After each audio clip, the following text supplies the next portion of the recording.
Ok, pessoal. Paz a todos. Nós estamos agora na aula 789, né? 789 do Novo Testamento. Mais um pouco, nós terminamos mais uma matéria e terminamos o módulo. Coisa boa, graças a Deus. Eu tenho dito nesse... Oi, pode falar.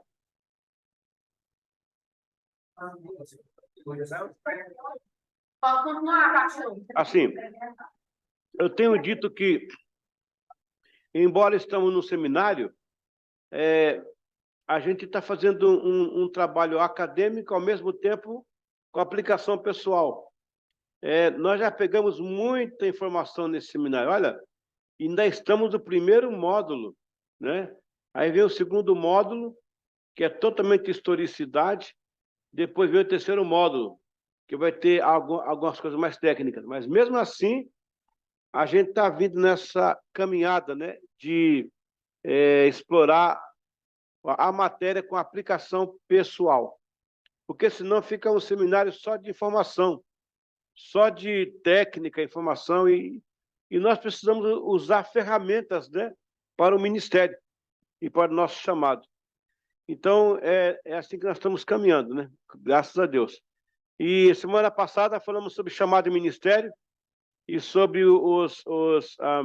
aqueles 5 fundamentos, né, do ministério. Foi uma aula muito especial e creio que hoje também vai ser. Nós vamos continuar hoje estudando sobre o Novo Testamento e como Jesus, né, operou o ministério dele, o chamado dele, de uma forma especial. Porque, veja bem, quando a gente acha que Jesus veio na Terra para curar enfermo, ressuscitar demônios, expulsar demônios,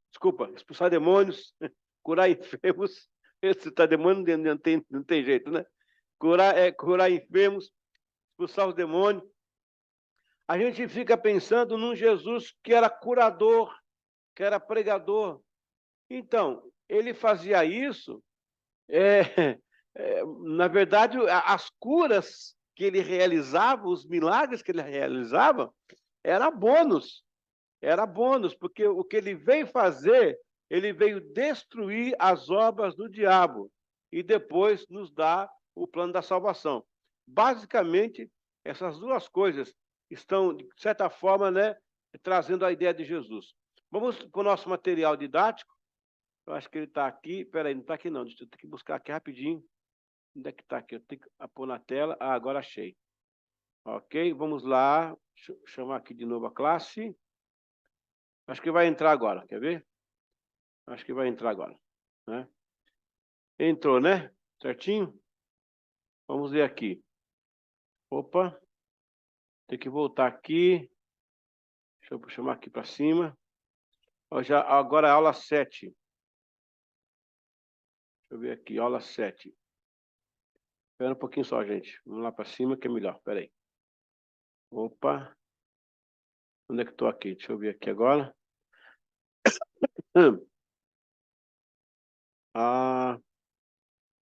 Vamos voltar aqui. Opa, tá longe aqui ainda. Esse sistema do Zoom é bom, mas de vez em quando dá uns pulos aqui, rapaz, terrível. Agora vai dar. Agora é 8. Pronto, agora vem a 7. É a parte que nós estamos. Ok? Ok.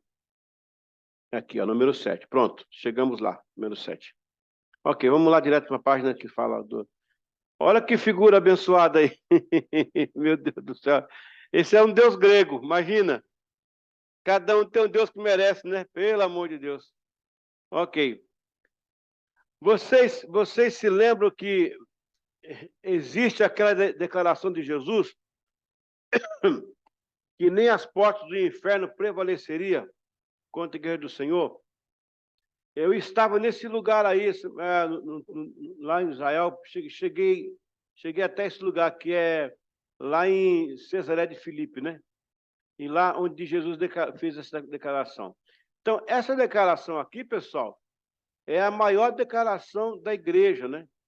Coisa linda que o Senhor falou aqui, olha. Mateus 16,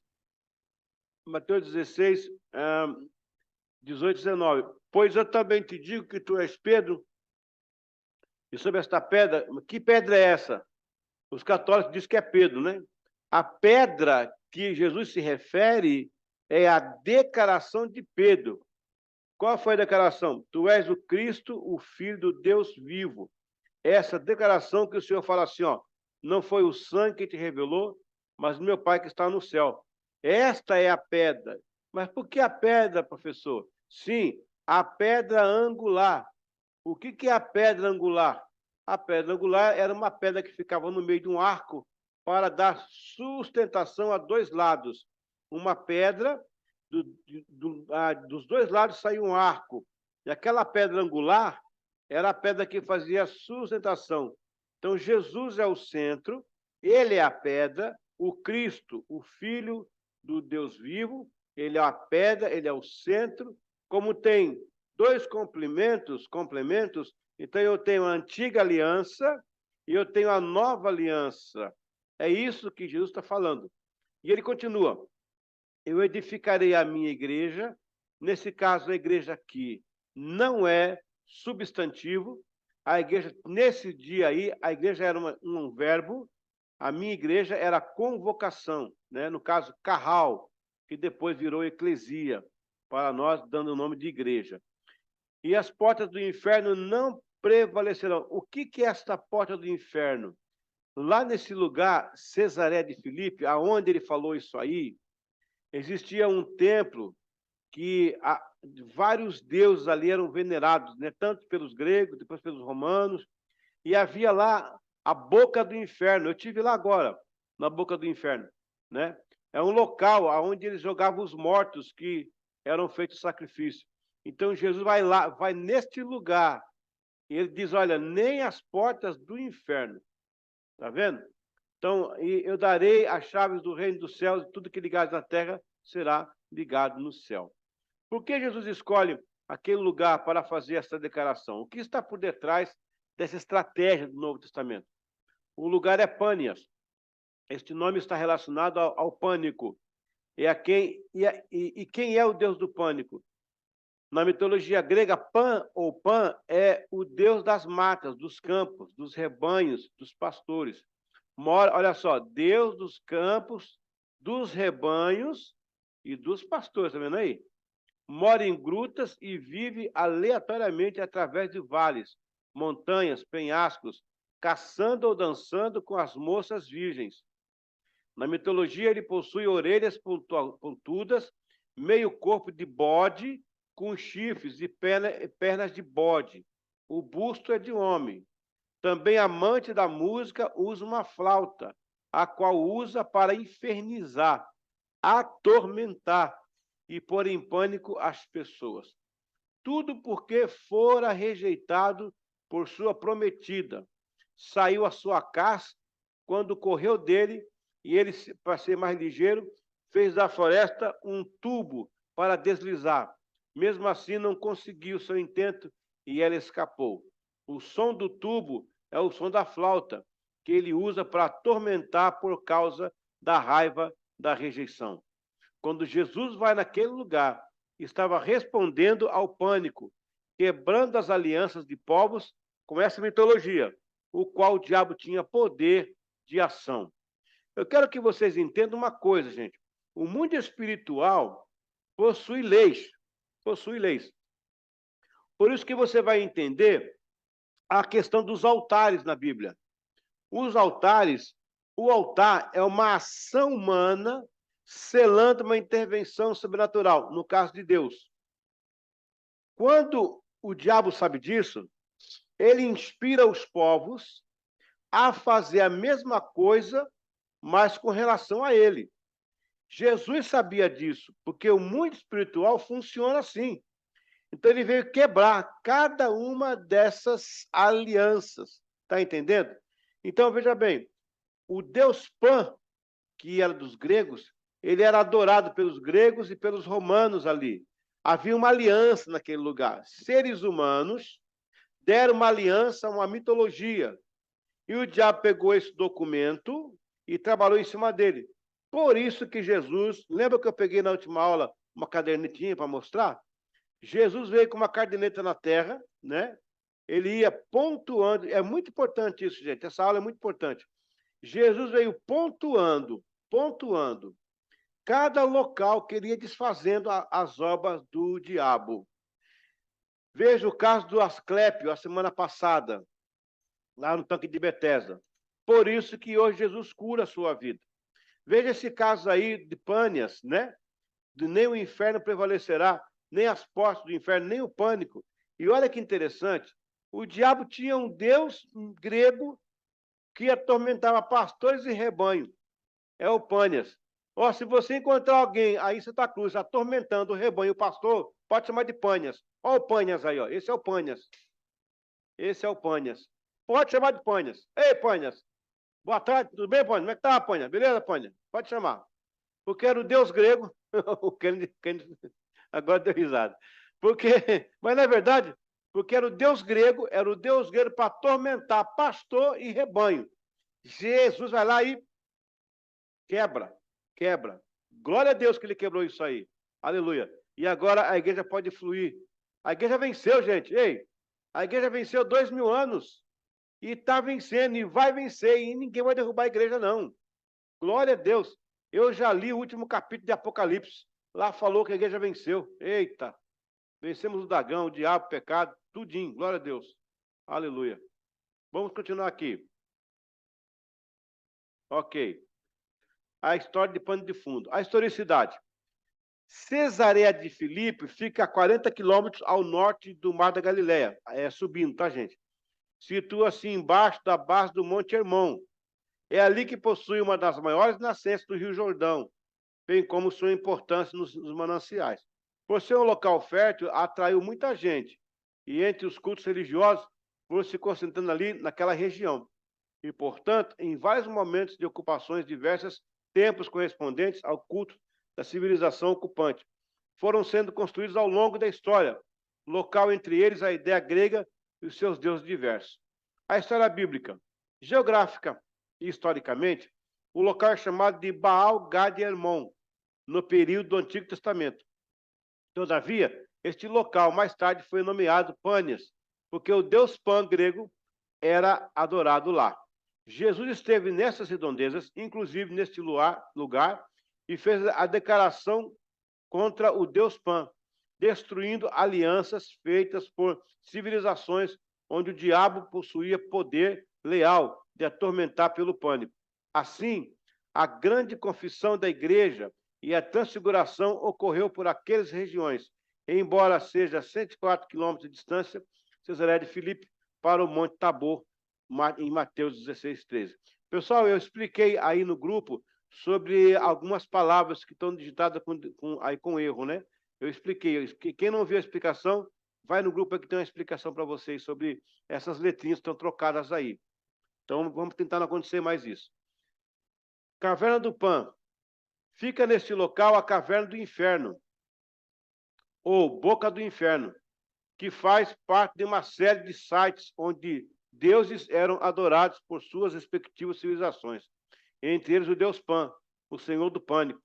Este lugar tornou-se um palco de divindades mitológicas a partir do 3º século a.C. Os sacrifícios eram feitos e lançados na tal caverna, um verdadeiro centro de adoração pagã. Essas oferendas eram endereçadas ao deus Pan. Essa cidade ainda hoje é conhecida como Pânias, mas o nome foi corrompido pela língua árabe para o termo Bânias, pois os árabes, devido à sua fonética linguística, têm dificuldade de pronunciar a letra P e usam B. Daí vem a brincadeira, o primo, que seria primo. Então, os árabes trocam. Então, Bânias, ali, é por causa de Pânias. Esse é o local, gente. Você consegue ver aí? Esse é o local. Aqui está o meu cursor. Aqui são templos gregos e o povo adorando esse Deus. Atrás desta igreja aqui, a primeira que aparece ali, ó, essa igreja não, esse templo grego. Atrás desse templo aqui, bem aqui atrás, não sei se vocês conseguem ver o meu cursor passando aqui, ó, meu cursor. Ali fica a caverna da morte, a boca da morte. Hoje isso aqui é ruína, tá? Hoje não tem, eu tenho fotos aqui. Eu vou tentar conseguir umas fotos para vocês aqui, desse lugar aqui. Hoje é ruínas. Então, aqui atrás ficava a Caverna da Morte. O deus Pan era adorado aqui, ó, nesse local. É o deus do pânico, que trabalhava com rebanhos e pastores.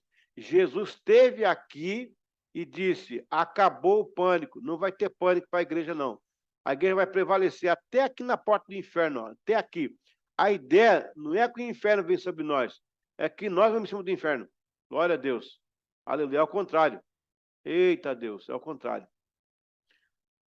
Esculpidos para a oferenda sagrada. Olha que interessante isso aí, ó. O local possui uma parede rochosa que se estende como um grande mural. É, na verdade, uma caverna sagrada, acoplada a uma escarpa rochosa, com uma série de nichos de cantaria. Desenhos esculpidos e de divindades que foram colocados como objeto de adoração. Algumas representatividades estão ali registradas em escultura, como a do Eco, a ninfa da montanha, consorte de Pãs, estátua do pai de Pan, Hermes, filho da ninfa Maia. Inscrições e nichos mencionam aqueles que deram grandes doações. Uma das estratégias de Jesus foi cortar a base leal. Olha, gente, olha aí, olha aí, olha aí. Uma das estratégias de Jesus foi cortar a base leal concedida por ato de concordância humana às entidades malignas. É a ideia que era o objetivo do pânico, atormentar pastores. Daí porque Jesus profere a declaração do poder da igreja, que nem as portas do inferno do pânico prevaleceriam contra a igreja. É interessante isso aqui, gente. Jesus cortando a alimentação. Preste bem atenção no que eu vou te falar aqui agora. Meu pai estava num culto numa casa, rapaz. Eu lembro que eu era adolescente, tinha 14 anos, faz pouco tempo. E estava naquela casa lá, a mulher caiu endemoniada. Uma mulher caiu endemoniada, rapaz. Sabe o que é cair endemoniado, né? O povo cai endemoniado. E meu pai sai. Não, meu pai não. Uns obreiros lá. Sai o demônio, não sai, sai, não sai, sai, não sai. Meu pai, com o dom de discernimento que ele tinha, ele olhou assim a sala e olhou a mulher lá no canto. A mulher estava quietinha, não fazia nada. Meu pai foi lá e expulsou aquela mulher que estava em pé. Olha, o pior demônio, gente, é o que não cai. O que cai é pé de chinelo. O que cai é demôniozinho, é genérico. Agora, aquele que olha para você, conversa com você, argumenta, esse não cai. Meu pai olhou para aquela mulher, botou a mão na cabeça dela, expulsou dela. Quando ele expulsou dela ali, a outra ficou liberta. Por quê? Porque aquela mulher era chefe de terreiro e estava alimentando aquela outra. Cena número 2. Eu estava em Resende, no Rio de Janeiro, e um cara estava endemoniado. O culto acabou, o pastor me chamou, fomos orar. Um rapaz endemoniado. O demônio não saía por nada. De repente, o pastor Samuel ficou em pé, virou assim na sala e apontou para o lado de uma rua e disse: eu quero desfazer toda a alimentação nessa encruzilhada agora. Orou e o cara ficou liberto. Vocês estão entendendo? O diabo, ele tem... Olha, essa festa de Halloween que acontece, muitas festas folclóricas, gente, só tem a capa de folclórico. É alianças humanas para produzir uma ação maligna. Eu não sei se vocês conhecem um local aí perto chamado Riacho Doce. Como quem vai para a Fazenda Nova, que passa onde tem aqueles locais que faz a paixão de Cristo. Quem vai para Arco Verde, passa ali em Riacho Doce. Quem conhece aquela região aí? Quem conhece aí? Aquela região, Riacho Doce. Aí, ó, 2 pessoas conhecem, né? Ó, eu que sou de fora conheço mais que os outros estão aí. E ela aí pro lado daí. Lá tinha uma lenda de uma moça que cantava na pedra. Olha só, eu fui pastor ali em 88. O Valdo não é nem nascido ainda, 88, fui pastor lá. Eu fui pastor em Caruaru. Aí, o Valdo não é nem nascido, 88. Naquele lugar tinha um rio lá, e tinha uma pedra lá dentro. que diz que 6 da tarde uma moça cantava. Uma moça cantava. E o rapaz que fosse nadar naquela hora, a moça levava embora. Olha só. Eu falei, gente, que lenda é essa? Me contaram essa lenda, eu não quis acreditar. Aí eu tinha lá um diácono que morava lá, né, com a família. Eu falei assim: amanhã, na praça, amanhã eu quero desafiar essa moça que canta. Ao diácono, pastor.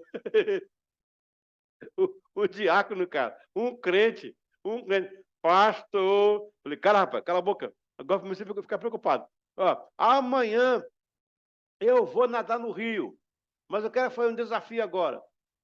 Se a moça me levar, aí o diácono, pastor, não faz isso. Não. Se a moça me levar, tudo bem, ninguém precisa ser crente aqui, não. Agora, se eu nadar 6 da tarde, lá na pedra, e a moça não me levar, quem vai ser crente? Ah, o povo tudinho, vamos, todo mundo vai ser crente, todo mundo, até o padre levantou a mão. Aí eu, aí eu me esfriei, eu senti um gelo, falei, Jesus, será que tem mesmo uma mulher que canta e leva os caras, meu? Pelo amor de Deus. Disse que era uma moça que antigamente ela morreu ali, né? Sem poder casar. Aí quando deu 6 horas, rapaz, tem gente, Caruaru, que tá vivo que viu essa cena. Eu cheguei para entrar no Rio, a cidade inteira. O padre não foi, não, o padre não foi. A cidade inteira, inteira. Aí eu entrei, 6 horas, comecei a entrar. E o diácono, ô Jesus, tem misericórdia do pastor. Eu falei, rapaz, vai ter que ter fé, rapaz. Aí fui entrando, a água batendo aqui em mim. Eu falei, ô Jesus, tem misericórdia, rapaz. Aí comecei a sentir um gelo. Aí deu 6:01, deu 6:02, cheguei na pedra, nada. Nada. Falei, aqui não tem nada, não. Aí comecei a gritar, cadê a moça? Cadê a moça? E tal, e pá.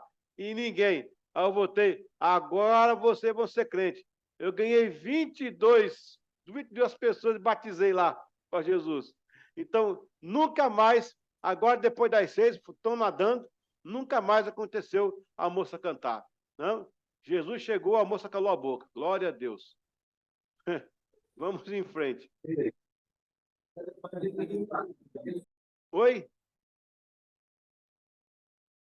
Alguém perguntou? Não, né? Lá de Palmares, pastor. Pode gente aí querendo se converter. Como é que Agora é? lá tem que entrar. Não entendi.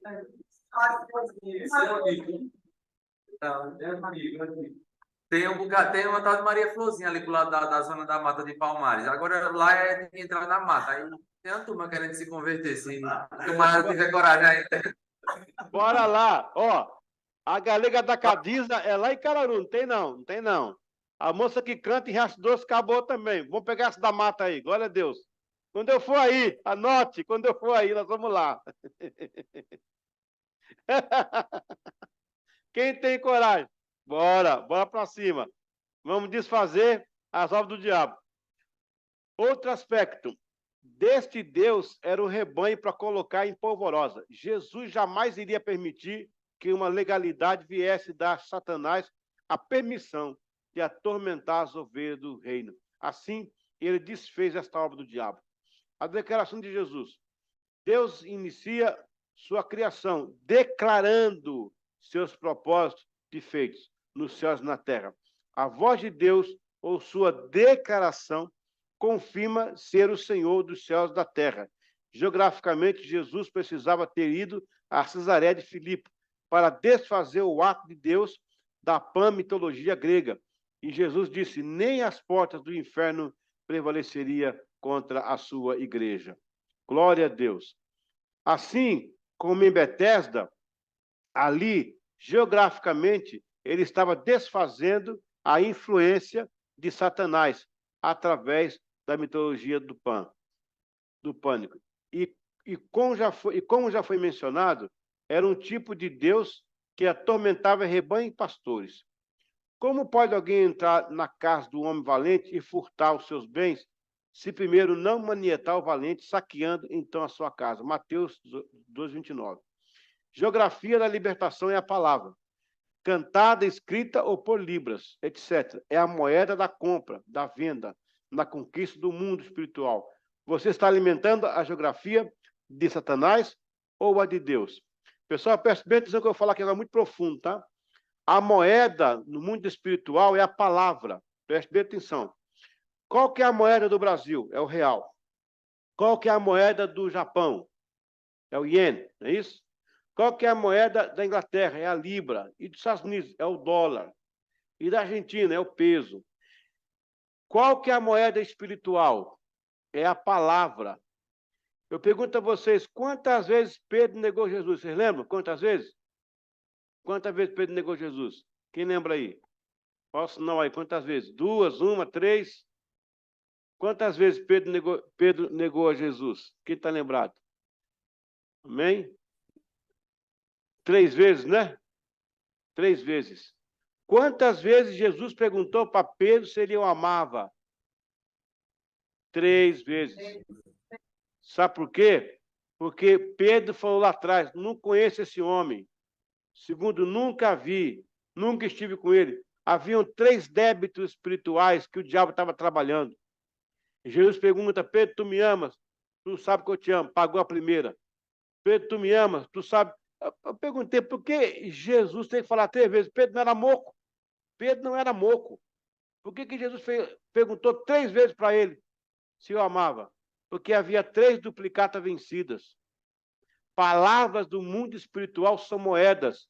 E o diabo negocia essas moedas. Eita! Glória a Deus. Glória a Deus. Palavras são gerenciadas no mundo espiritual. Se você emitiu alguma palavra que o diabo pode trabalhar, tire essa palavra imediatamente, porque palavra é moeda no mundo espiritual. Que coisa linda, hein? Quando Jesus falou assim para Pedro, jogue a rede, ele falou, sob a tua palavra jogarei a rede. A palavra produz.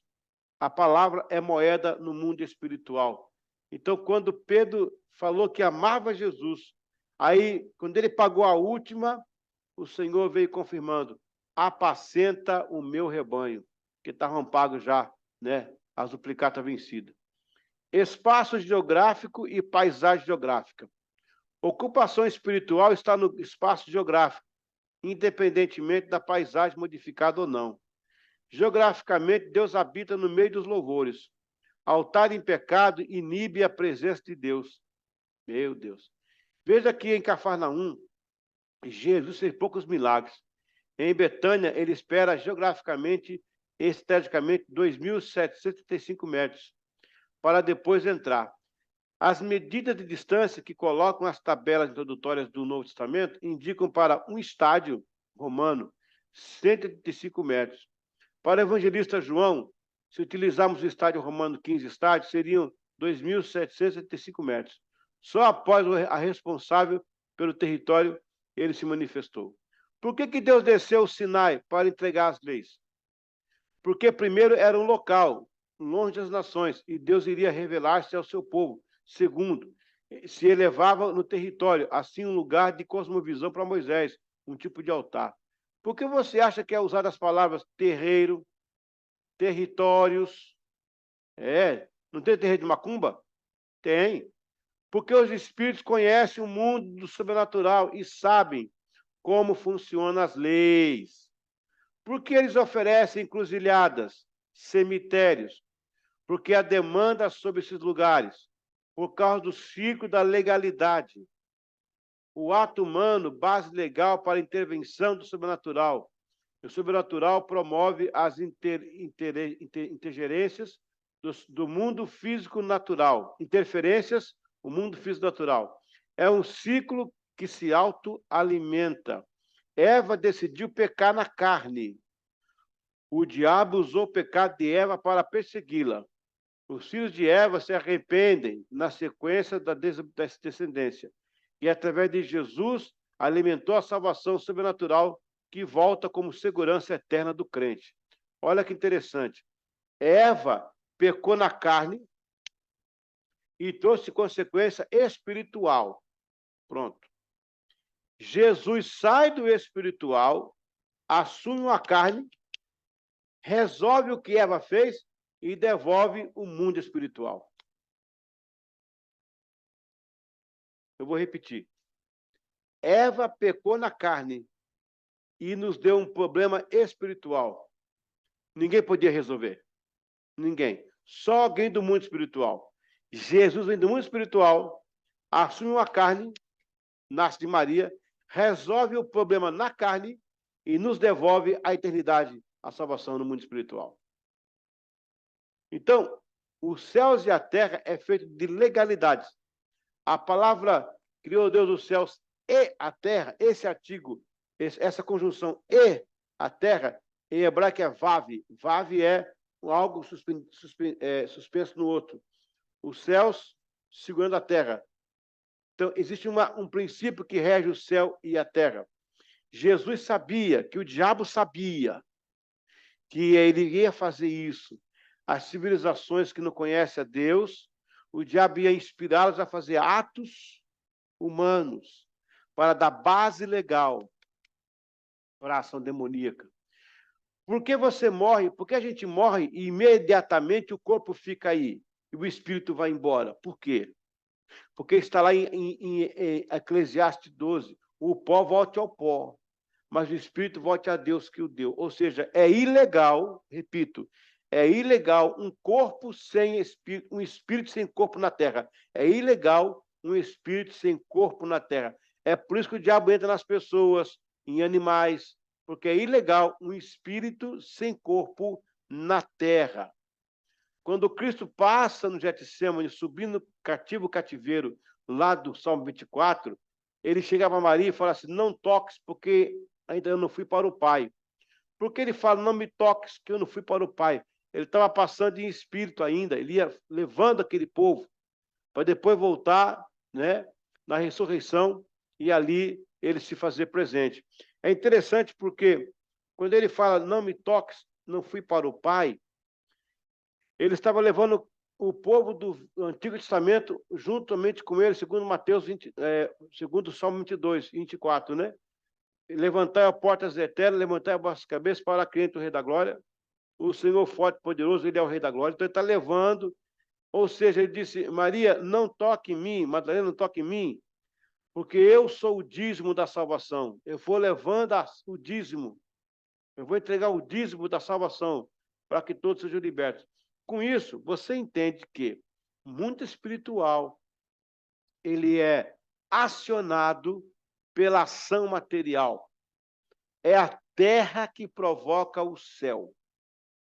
Então, quando Jesus desce e vai em Betesda, em Pânias, e vai na Galileia, e vai em Cana da Galileia, ele vai em todos esses lugares, ele vai desfazendo as obras que o diabo tinha aliançado. A palavra é essa. O diabo tinha aliançado pessoas, igual aquela mulher que eu falei, essa lenda aí da mulher que cantava. Não cantou mais, acabou. Porque havia uma legalidade dada ali. Gente, é muito importante isso. Ó. Eu fui orar por uma família lá em Nova York. Eles tinham comprado uma casa num local muito caro, mas a casa muito barata. Eu não sabia o que aconteceu. Eu sei que eles compraram barato. Era um engenheiro. Eu lembro dele.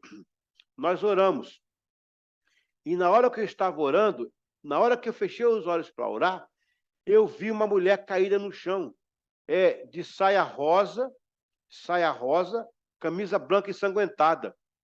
Quando acabou a oração, eu falei, eu não tenho visão facilmente, Deus não me usa em visão assim. Foi um caso esporádico.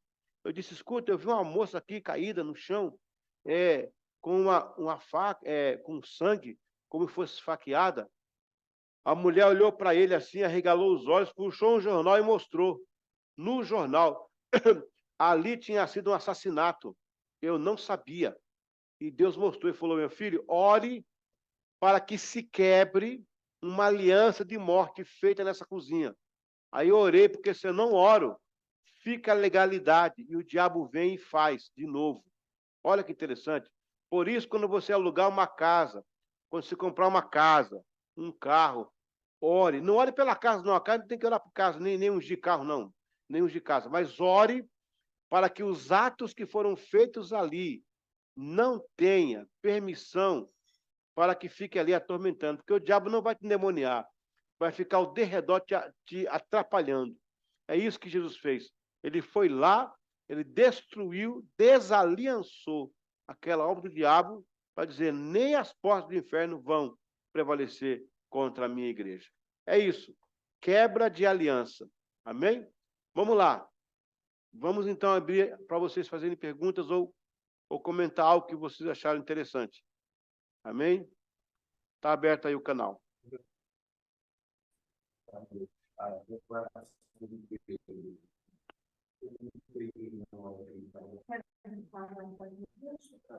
Ô, pastor Eliseu, Oi.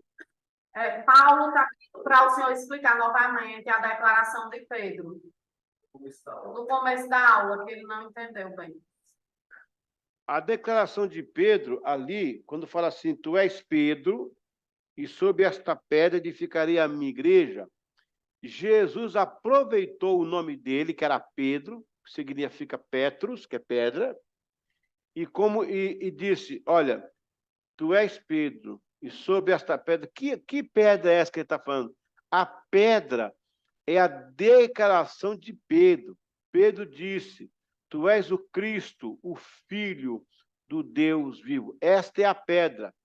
E a Bíblia chama de pedra angular. A pedra angular é aquela pedra que fica no meio do arco, ela é meio retangular assim, ela fica no meio do arco, tem um arco para cá, um arco à direita e um arco à esquerda.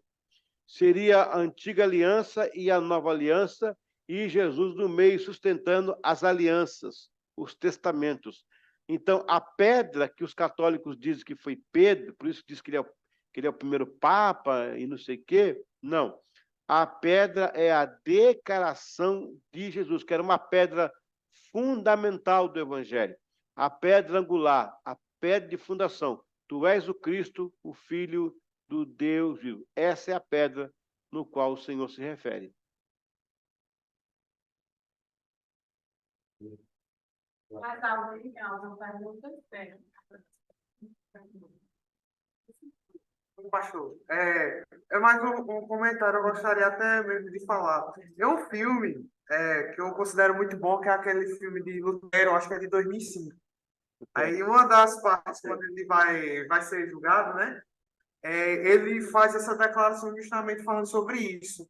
Eu acho bem interessante como, assim, isso que o senhor falou, ele vai muito de conta até mesmo contra a questão católica, porque os católicos eles falam que Pedro é o sucessor de Jesus e que ele é o Papa. Aí eu gostaria assim de falar sobre essa questão de como até mesmo essa frase foi até importante até para a gente que veio já da ramificação do protestantismo, né, de Lutero. É que nós, Kennedy, temos uma herança católica aí no meio, né? A gente veio pelo viés, né, do movimento católico, que assimilamos essa ideia. Que Pedro foi um dos primeiros líderes, não há essa dúvida, né? Pedro, Tiago, todos eles. Agora, que ele foi o primeiro Papa, aliás, Jesus disse, a ninguém chameis Pai na terra, né? Pai é um que está no céu, que é o Senhor Jesus, que é o Senhor Deus. Então, essa declaração de Pedro, tu és o Cristo, o Filho do Deus vivo, é a pedra fundamental do Evangelho. O nosso Cristo, o ungido, ele é o Filho de Deus e está vivo entre nós. Essa que é a declaração de Pedro. Então, tem que ficar muito claro isso aí. A irmã Maria também tem uma pergunta para o senhor comentar. Pronto.